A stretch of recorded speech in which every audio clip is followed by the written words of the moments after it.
The only true world lies at the end of the corridor, and what could be more beautiful than truth, Deicide's mentors had told him. They imagined that beyond the corridor was what the ancient people had called heaven, where the true gods resided. Without want, war, or destruction, they lived out their days advancing themselves into a higher form of being, much more than a constant, who really was just a half-god, a human that had merely beaten his own biology. Even the lobster could live forever. Why not a man? This mission is more than just revenge, Nott said. You slaying the Pretender is but a small part of a much larger focus. Why was I not told of these things? Deicide said. Why was I not prepared? You were created to fight, my love, Nott said. And truly, I'm afraid that it would take much too long for me to explain everything to you. But I believe great thinkers were on the verge of discovering purpose, of life. I was always taught that our purpose was what we made it to be. Even you taught me this. No, my love. Your purpose is to kill the Pretender God and lead the new children through the corridor. All unnatural creation has purpose, and you are unnatural. Deicide tried to find meaning in her words, but she seemed so distant to him now, as if she was on the verge of tossing her body aside and living as an omnipotent spirit. The twins rose to allow arms of strange machines to move closer to Deicide. Can you accept this truth?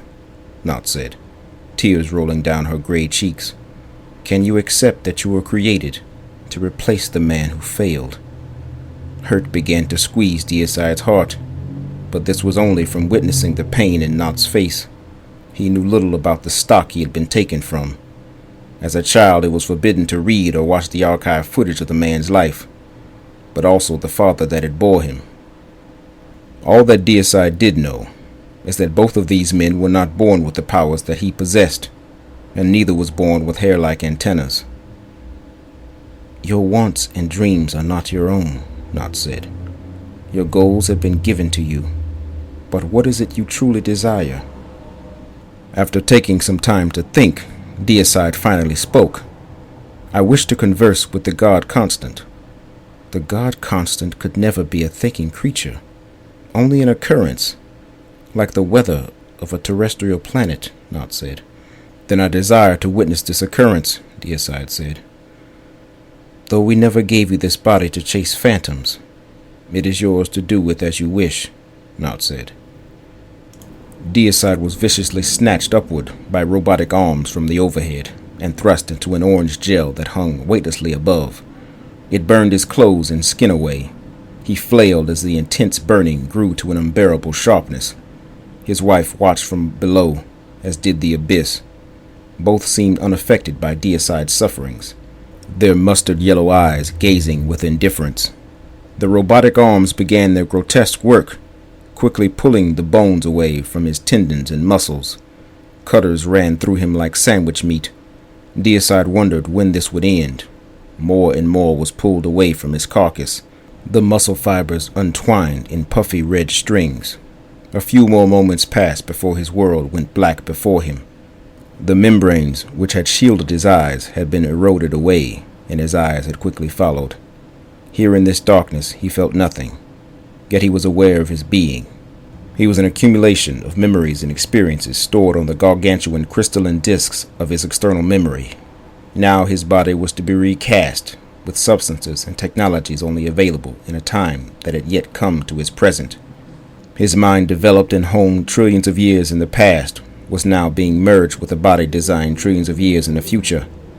His skeletal frame was a composite of remarkably rare minerals. His bones could withstand the pressures at the center of a black hole. Cords of muscle flowed in and began to wrap around his bones.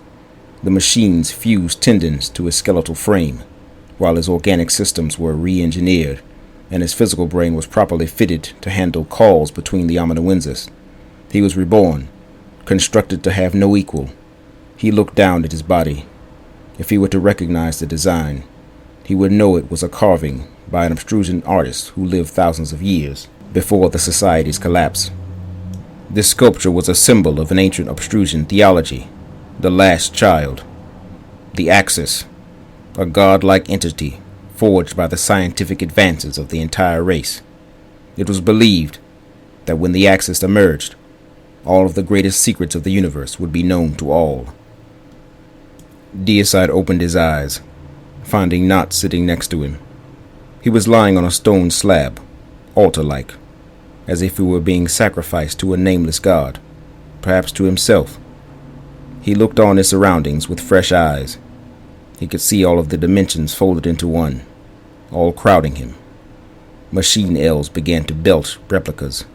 He was amused by their alien structure, and he poked at their soft ankles with an umbilical. His umbilicals were wrapped in a thick skin like textile, which were completely fused with his body, and the mechanisms at their tips connected them through time and space to the main engineering plant, always functional. There was a single space not affected by this melting of dimensions. He looked to Knot, trying to grasp the concepts of this higher level of existence. "How is it?" Knot said. "This is the world that God sees," Deicide said, eyes wide, trying to take in as many signals as his mind could process. He drew a slow breath through his nose, as the filter membranes had been replaced. He could smell the vegetation and the death that surrounded this place, and then he allowed himself to breathe through his umbilicals, which was more comfortable. He began to receive a flood of voices in his mind that were not his own. They were quicker and clear, all thinking with frightening uniformity, like that of a massive computer array. He began to send them a multitude of queries at once. They broke down the torrent of questions, each for a smaller group. Almost instantly, he received back answers. Hypotheses and theories were argued and scrutinized back and forth with amazing mental speed. He was notified that the amanuenses were further backed by the ship's array of supercomputers. Immediately, he began to draw on the ship's archives. He pulled every deck log, astonished at how fast he could process the information. All erroneous data was tossed aside and sifted by the amanuensis array. Deicide swung his legs over the side and grasped his wife's hands, face beaming. For the first time, he could understand how his wife saw the world. If he focused and peered mentally through his amanuensis and over the coldness of the quantum computers, he could see his wife's signature signal through the intranet on board the Yolopile. Over the partition that separated Deicide's mind from all the rest of the ship's systems and archives, he could see that Knot was everywhere. Her influence inside the ship's network was godly. He watched as the address marking her signal operated trillions of switches in nanoseconds, routing information and data with maximum efficiency. On the network existence, all revolved around her. She could simply take a few jumps of data to make him or a piece of equipment more efficient, or route the information into an eternity of roads, never to reach its target, or cut the connection altogether, severing life support of any system or individual connected to the machine. Knot caressed his face and brushed her fingers over his rows of edged teeth. Deicide pretended to bite at her and clasped her in his firm grip. He now dwarfed his petite wife, but he still did not equal the height of the twins. He enjoyed the pure air being pumped through his umbilicals and into his lungs.